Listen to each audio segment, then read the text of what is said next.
পরমদয়াল পরম প্রেমময় শ্রী শ্রী ঠাকুরের শ্রী রাঙানাথ শ্রীচরণে আমার শতকোটি প্রণাম। সকলকে আমার আনন্দিত জয় গুরু।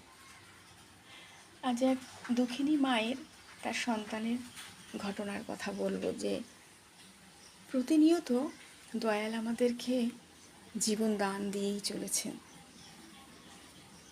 যে জীবন শেষ হয়ে যাওয়ার কথা, সেই জীবনটাকে কিভাবে বাঁচিয়ে তিনি রাখছেন প্রতিনিয়ত, এমনই এক ঘটনার কথা। ছেলেটি একটু বেশি বয়সে দীক্ষা হয়েছে।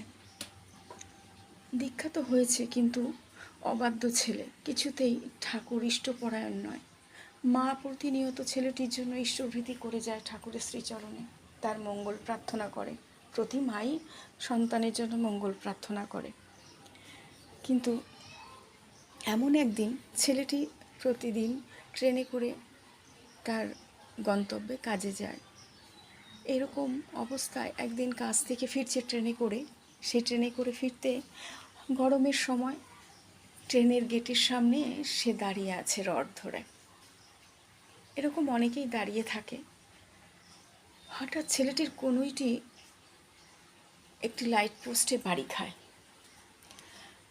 ট্রেনের মধ্যে প্রতিটি লোক চমকে উঠেছে। এমন জোরে আওয়াজ হয়েছে যেন একটা বোমা ফাটলো।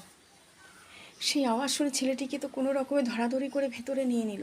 ছেলেটি কিন্তু ট্রেন থেকে পড়েও যায়নি। তার বাড়ির ঠিকানা নিয়ে তার বাড়িতে খবর দিল, তাকে বাড়িতেও পৌঁছালো। বাড়ি থেকে তারপর হসপিটালে গিয়ে দেখা যায় তার কনুইয়ের হাড়গুলো চূর্ণার হয়ে গেছে একদম। তাকে অপারেশন করতে হবে। মায়ের আকুতি কান্না, দয়ালের চরণে সেই মায়ের ডাক ঠাকুর শুনেছেন। তার অপারেশন হলো, খুব সুন্দরভাবে সাকসেস হলো। অপারেশন করে সুস্থ হয়ে বাড়িও ফিরল।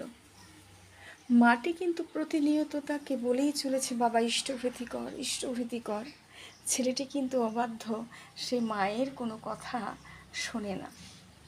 কিন্তু মা কিন্তু প্রতিনিয়ত ওই ছেলের মঙ্গল কামনায় প্রতিদিন ইষ্টভৃতি নিবেদন করে ঠাকুরের শ্রীচরণে। ছেলেটি সুস্থ আছে, ভালো আছে, সংসার ধর্ম করছে, কিন্তু ঠাকুরকে নিয়ে চলছে না। এখনো পর্যন্ত বুঝতে পারছে না যে কার দয়ায় এই জীবনটাকে সে জীবন নিয়ে বেঁচে আছে।